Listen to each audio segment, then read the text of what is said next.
going on, everybody? Welcome back. We got a special show today, and I'm here with one of my co-hosts of the podcast, the Radpack podcast. We got Mel over from my Killer podcast. Mel, welcome back to the show, kid. How you doing? Hello. Thank you for having me. Oh, well, why are we here tonight, Mel? What are we going to talk about tonight? Monkeys. We're going to talk about monkeys? Monkey business. We got some monkey business to take care of tonight because there's a brand new movie that's going to be coming out called The Monkey. It's a Stephen King adaptation. Now, how much do you know about this movie? Like, I mean, I know the concept. I know a little bit of the story. It was a short story that I think was in a book that he did called Skeleton Crew. I know you're big into books. Do you know this? Like, I mean, I don't think I've ever really read it. I know absolutely nothing about this. I saw the book cover, and that's as far as I got on this one. But it looks hella interesting, and I'm super excited about it. I watched the trailer, and it looks really good. It does look good, and it does seem like it's going to be pretty brutal, which is I'm excited for because I just think that we need something a little bit different. And to have a Stephen King movie out in 2025, I think is pretty damn cool. And like I said, it came from a book of short stories called Skeleton Crew. I'm pretty sure that was the name of it.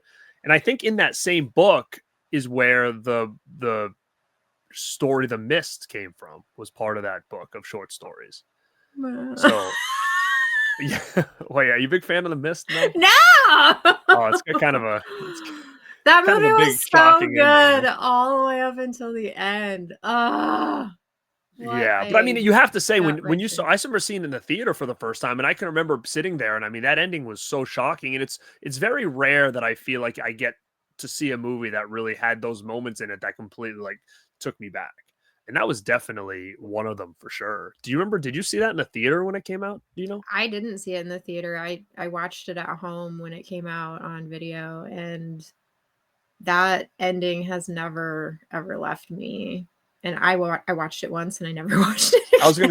I was gonna say, did you ever end up watching it again? No, I can't. I'll die. It's funny because I know I've watched it again when it came out on DVD, but I don't remember. I had to have watched the whole thing. I remember when it came out, it was like on black and white was an option and stuff. So I definitely know I watched it in the black and white version. But I just did a video on my channel talking about, movies from my collection I don't think I'd ever watch again due to the fact that they were so disturbing or shocking, or my mind has definitely shifted as far as the type of movies I like to watch at my age now than, 15, 20 years ago when it came out. And, I didn't talk about The Mist, but it definitely does have one of those endings. Like you said, it probably would be a hard watch now. Yeah, that would definitely be on my list. I don't know that I could ever watch that ending again. So that was a rough one. I did read that after he did The Mist, The Monkey was the next movie he wanted to do. And it seems like it's been a little bit of a long stretch between then and now. I don't know why. I don't know what happened, but he's been wanting to do this movie a long time. And it's technically, I guess, about like a monkey toy. But we're going to talk about monkeys and horror tonight. Nothing that has to do with a toy per se, but there is something that I think we're going to talk about tonight that really kind of intertwines with this movie on many levels. And we'll talk about that. But when you think about monkey horror or, monkeys killing in horror movies, you think of the big ones like King Kong, Planet of the Apes, all that stuff. Those are the big ones that most people will think of right off the bat. We're not going to talk about those. Those are kind of just given. We're going to go through just a bunch of other ones, maybe lesser known ones we grew up with, and talk a little bit about each one in case you guys want some stuff to watch before you go see The Monkey. So with that being said, I want to bring up the first one, which I think is the one that I always think of when this movie, The Monkey, came out, and I saw that movie poster. The first thing I thought of was one of my favorite kind of low-key, cheesy, bonkers horror movies from the 80s, and that is Monkey Shines.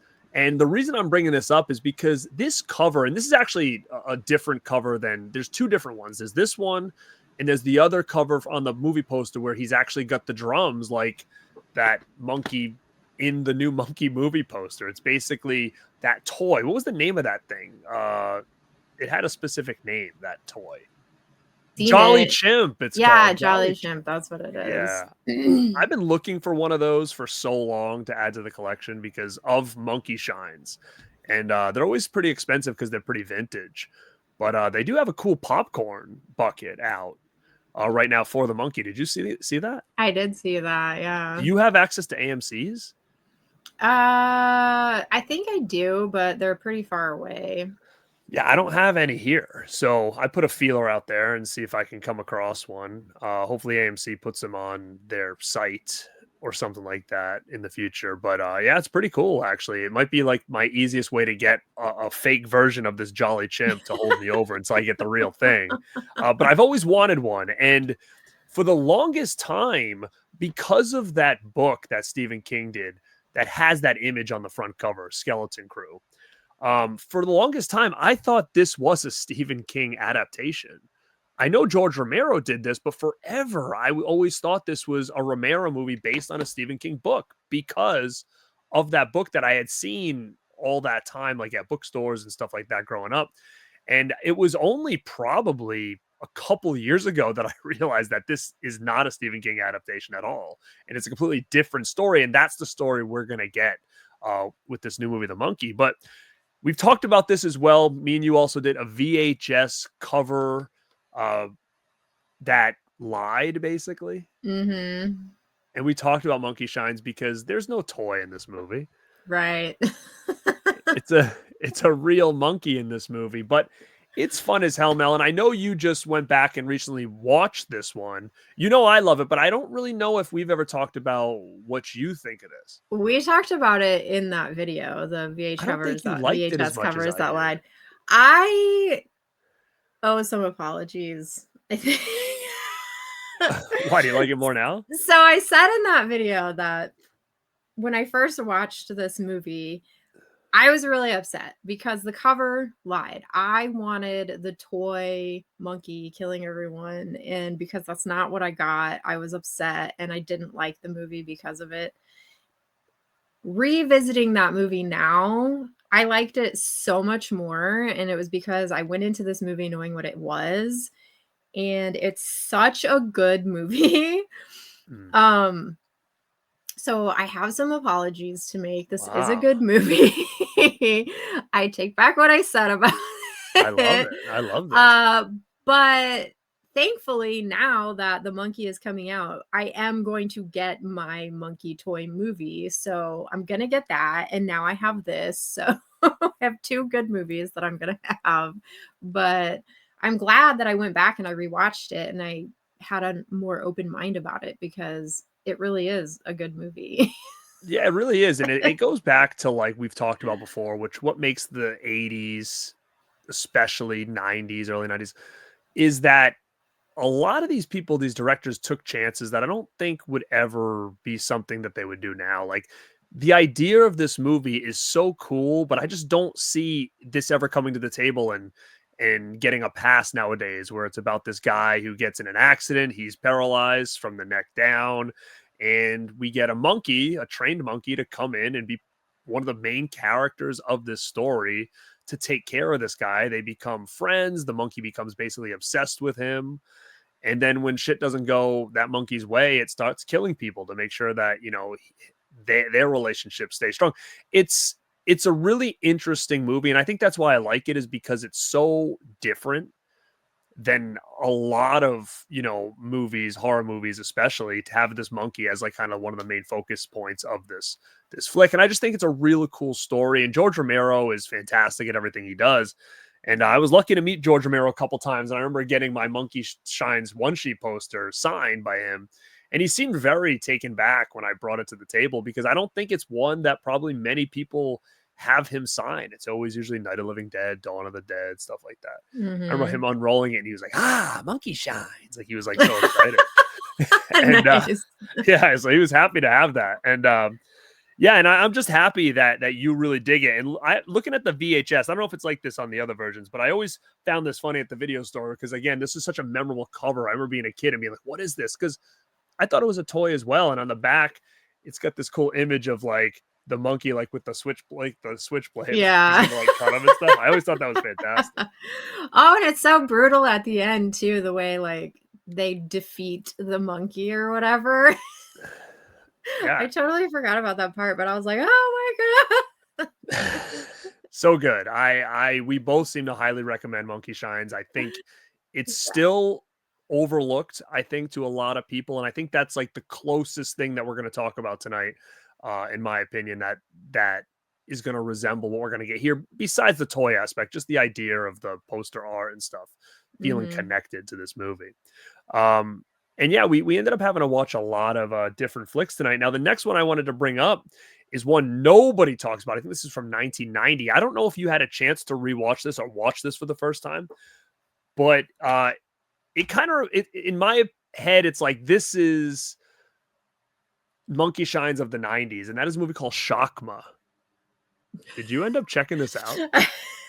I did check this one out, and kind of a funny story. So I was burning through a lot of these movies in a short amount of time. So I watched this movie in 1.5 speed. Holy shit. You're really trying to get this in. You're doing your homework, kid. I actually kind of recommend it, because when the monkey's like attacking people and like throwing its fits in the room, it's terrifying.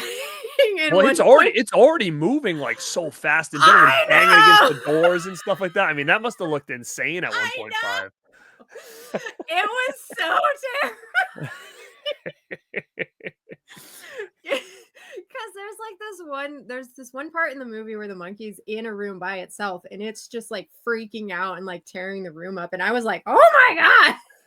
But then there's another scene where it's attacking this dude, and then it showed like the camera angles like from under the chin, and like blood is dripping from its teeth, and it was just, watching it in that speed makes this movie 100 times more terrifying. So I highly recommend it. There you guys go. You want to watch Shakma at 1.5 speed to get the real true terror. But it was really good. This is actually the first time I've ever seen this movie, but I really ended up liking it quite a bit. It's pretty scary for a monkey horror movie. Yeah, it's pretty brutal for sure. Yeah. And it's got Amanda Weiss in it. Weiss from Elm Street. You know, she's one of the main characters in it. You have Malcolm McDowell, who we know from tons of things, especially Fright Night. He's one of the main characters as well. So it's got an all-star cast, and it's got a really cool feel to it. Like, it came out in 1990, but it still has that real 80s kind of feel to the movie. But yeah, I agree. This thing is a movie that nobody ever talks about. I mean, this is a Blu-ray from Code Red. Now, Code Red is well out of business, so you might still be able to get this somewhere, but this could be a title that someone like Kino Lorber could come out with, like, in the future or something like that. But this is the only edition that I've ever owned, so I don't even know if this had a DVD or what.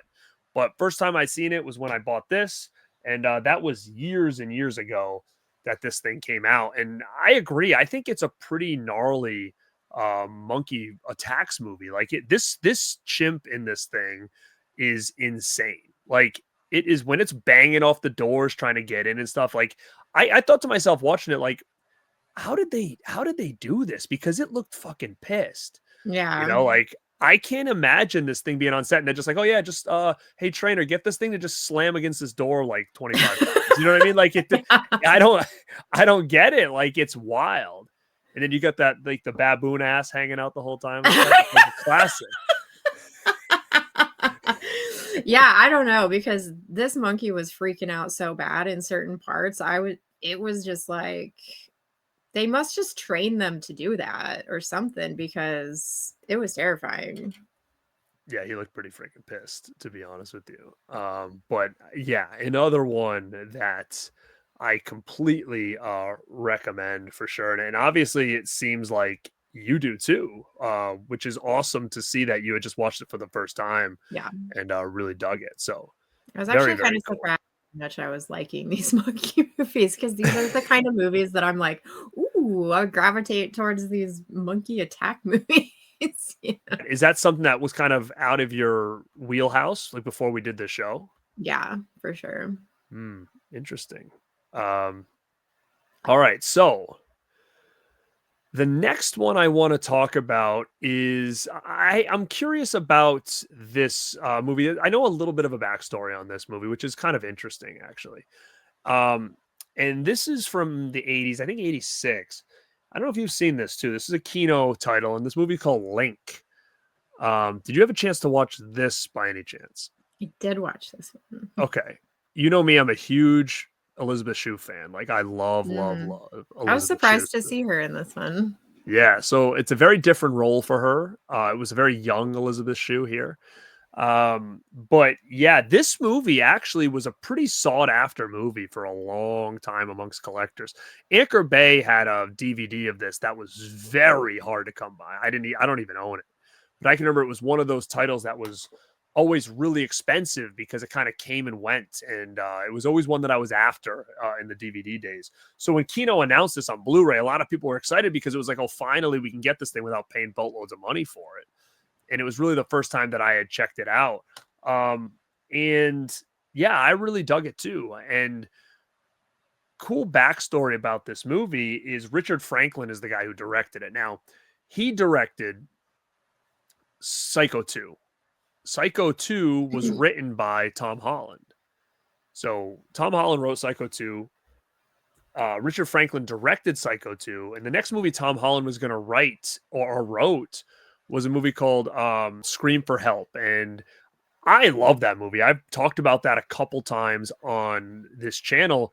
It's actually like the original Stepfather movie. So it was before Stepfather came out. This was a movie he wrote about a stepfather. And it's a real cool movie. And he wanted Richard Franklin to come in and direct this as well because he did such a great job with Psycho 2. And Richard Franklin ended up declining the offer from Tom Holland and went and did Link instead. And then Tom Holland had to get a different director to do Scream for Help, and the guy butchered the whole thing. And Tom Holland regrets it ever since that he let this other guy do it and didn't just wait for Franklin to come back and do it. Or he said after that event, he's like, I had to start directing my own stuff. Like that's why he went to Fright Night because like I'm not letting anybody touch my shit anymore because this dude ruined Scream for Help. That was a movie that I thought was going to be a huge success and would have been the Stepfather movie everybody knew, but it was kind of butchered by this director and nobody was ever happy with it. I still like it, but it just kind of fell under the radar. But Small World is that this is the movie that Richard Franklin did after Psycho 2 instead of the one with Tom Holland. So weird little fun fact. Yeah, that's a fun story. Talking about that to all our horror fans out there that like those kind of fun facts. It's an interesting story here. It's the connection between Fright Night and Link and Psycho 2 and all that stuff. Yeah, that's fun. But let's talk about it. Did you watch this one at 1.5 speed? No, so I had to jump around from so many different apps when I was watching this movie. Some of them will let you watch these movies in faster speeds and some of them won't. So I had to watch this one in regular speed.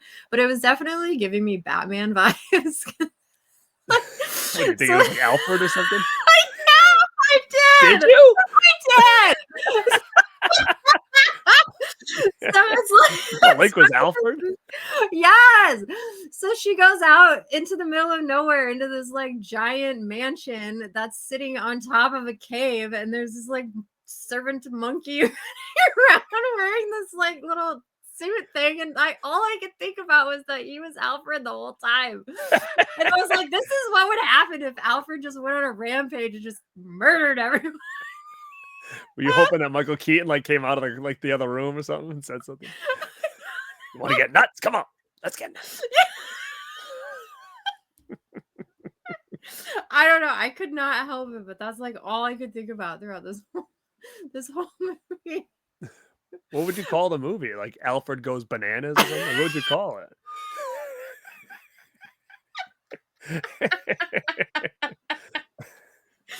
That's actually quite perfect. That's good, yeah.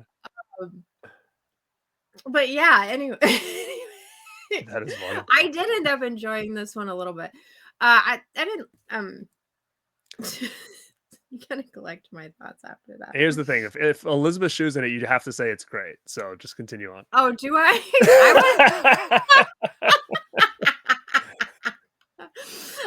What's another connection with Elizabeth Shue and a monkey? Huh? What's another connection with Elizabeth Shue and a monkey in a movie? Do you know?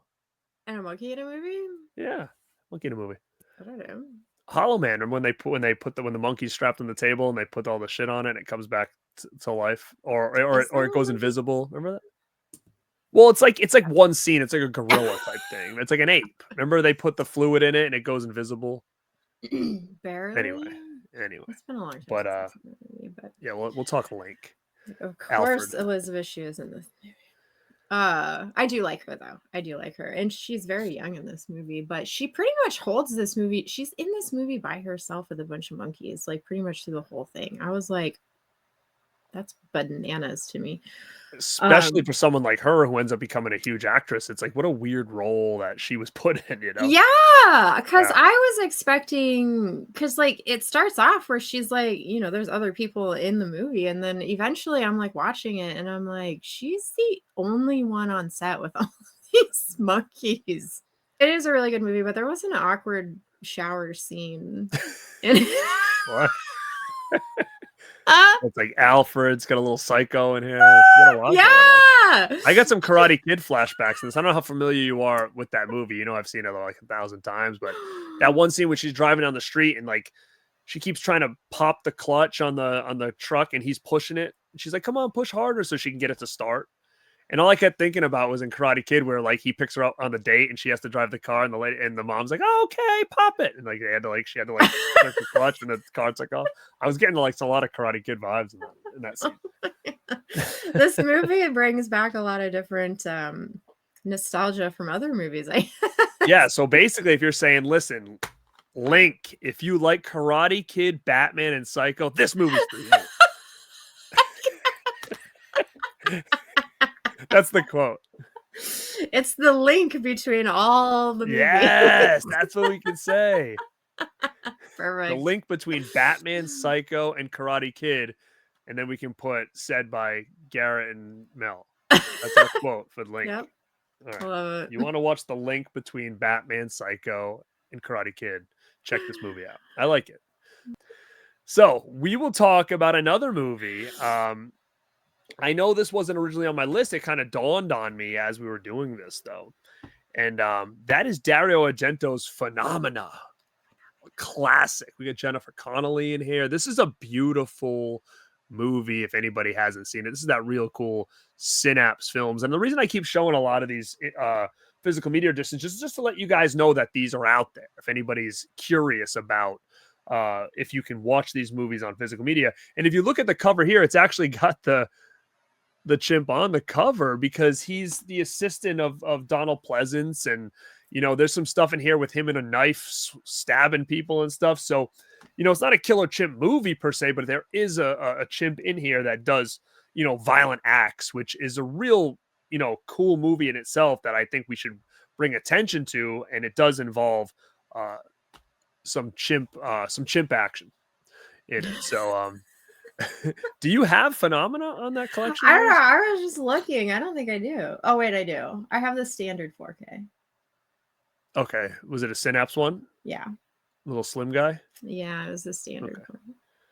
Yeah, it's a real beautiful setup that you got. No, this is a beautiful setup. This is like when this is when Synapse was trying to match. What they did was they were trying to match Arrow stuff because at the time Arrow was doing all that Argento, so they wanted to make it so you could put this right next to it on the shelf and it go together. So Arrow and Synapse kind of almost work together on this edition to kind of try to make it match up with the other stuff like Tenebrae and all that other junk. So, but yeah, definitely a really cool movie if you guys want to check out. If you haven't seen Dario Argento's Phenomena, and you do get that monkey action in there as well. But a couple that we're going to talk about, and we've only got a couple more to kind of bring up here. Obviously, we all know this one. This is a big one of the 90s, and that's Congo. This is the brand new set from Vinegar Syndrome there. What is that? Yeah, what is this? What is that thing? What is that, Mel? What is that? I don't know. Booger, maybe? Booger? Is it a booger? What is that? People like Fireball. I'm like, okay, Fireball. Oh, I like that. Yeah. It's a comet. It's a comet. Yeah, it could be a comet on there. But Congo is the big one. I don't know if it was big for you as a kid, but, you know, coming off of Jurassic Park, at my age when Congo was announced and it was like, oh, another Michael Crichton movie similar to Jurassic Park. I was like, oh my God, this is going to be insane. And I was a little disappointed by Congo when I first saw that thing in the theater. And I know a lot of people, have a lot of love for Congo based on maybe their age that they were when that came out. Do you remember the first time you saw that movie? Was that like a family trip to the theater in the mid 90s for you? Congo wasn't a big deal for us. I do remember seeing it and liking it. It was fine. But it wasn't like a huge blockbuster must see, So it wasn't part of the Momsters VHS collection, is that what you're saying? I think it was actually. Wow, so it was. Yeah, I mean, she appreciated the movie for what it was, but it wasn't like I guess it wasn't one of my favorites, but so you didn't walk around the house saying, "I'm Mel, I'm good gorilla." No. Mel, good gorilla. No, you wouldn't do that. Yeah. Ugly. No. Ugly. Oh, too bad. No. I wasn't big into like those kind of movies. Now, did you get this edition? I did not. So it wasn't anything that you felt like, oh my God, Congo, I need this. When it goes on sale, you'll snag it at some point. Yeah, I mean, I'm not saying I'm not gonna get it. I probably will, but I don't need it right now. I have the VHS. Oh, you do? Yeah, somewhere. I don't know. I rewatched it when this came out, and I kind of was hoping I would have like a different appreciation for it.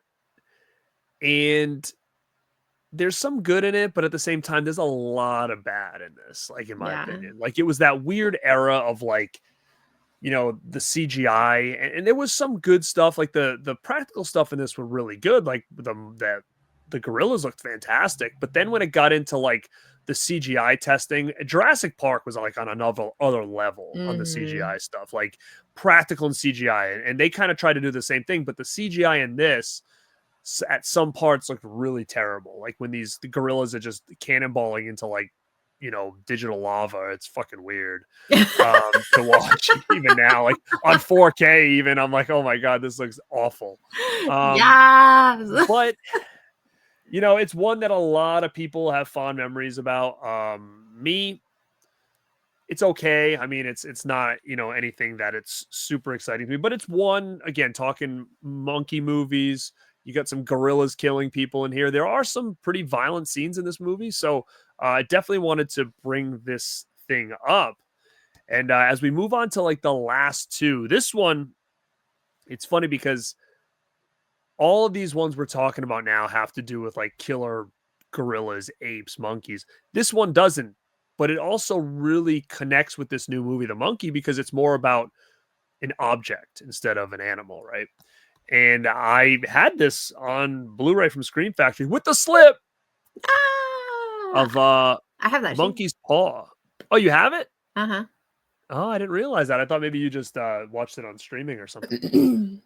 Okay. I did. Okay.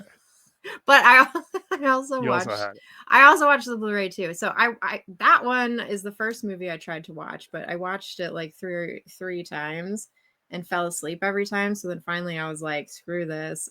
I watched it digitally. I'd watched it originally when it came out. I didn't remember a lot about it. And then when we were doing the show, I watched it again. And similar to you, I ended up not falling asleep because it was bad, falling asleep because it was late. Yeah, that was my problem. Didn't go back to really finish it. So I haven't finished this since the first time it came out. But I will say, this actually was a pretty cool flick. I didn't think this was bad at all. No, I was actually really surprised. So I've had that movie in my collection forever, and I never watched it because I don't know what it was about it. I don't know if it was the cover or what, or if I just never got around to it. But I put it in and I had no expectations for it, but it ended up being really good. And Stephen Lang is so good in this movie. Yeah, I mean, and he's buff as hell too, and he has like this weird swagger going on throughout the whole movie. I absolutely loved it. It's really you like him, huh? Yeah, he was great. You like the silver fox? He's such a silver fox in this movie. Wow. Maybe that's what it was. I don't know. Got this thing for old men, do you? I must. Wow. But yeah, I agree. I really did like this movie too, and it was about it's funny because this kind of story, I like the story. This is a story that's been told in many different ways where you get this monkey's paw and basically bad shit starts to happen. It's almost like a bad luck charm, really.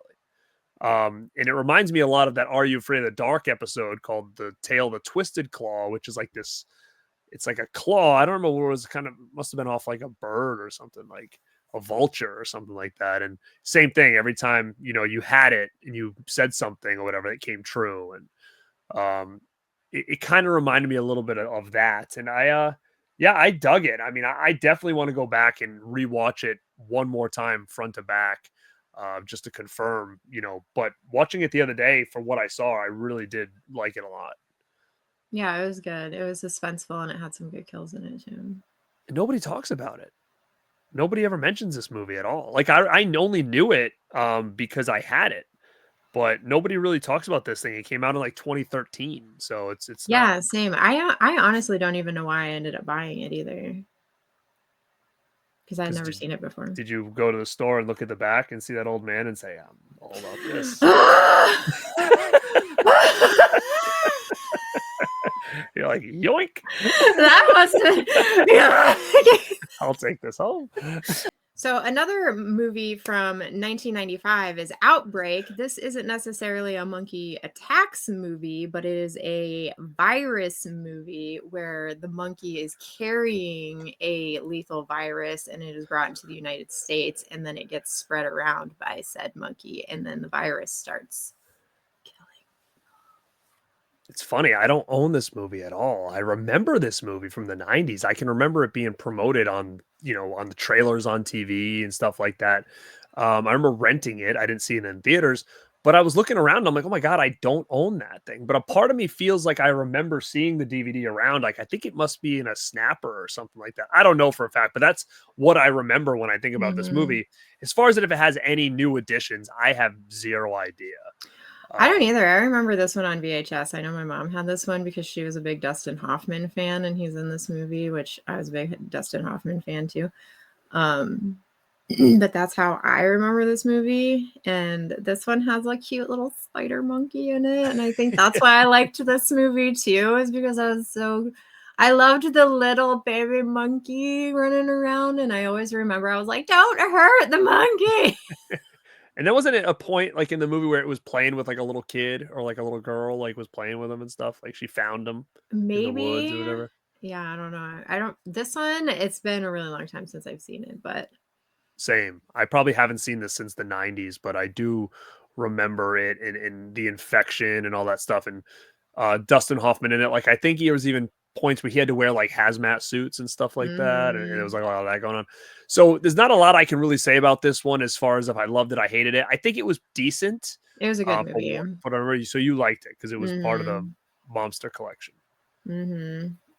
All right. Yeah, so it's a good virus outbreak movie, and it does involve these monkeys that are carrying the virus around, and they have to try and contain it and all of that. Cute stuff. Monkeys, though.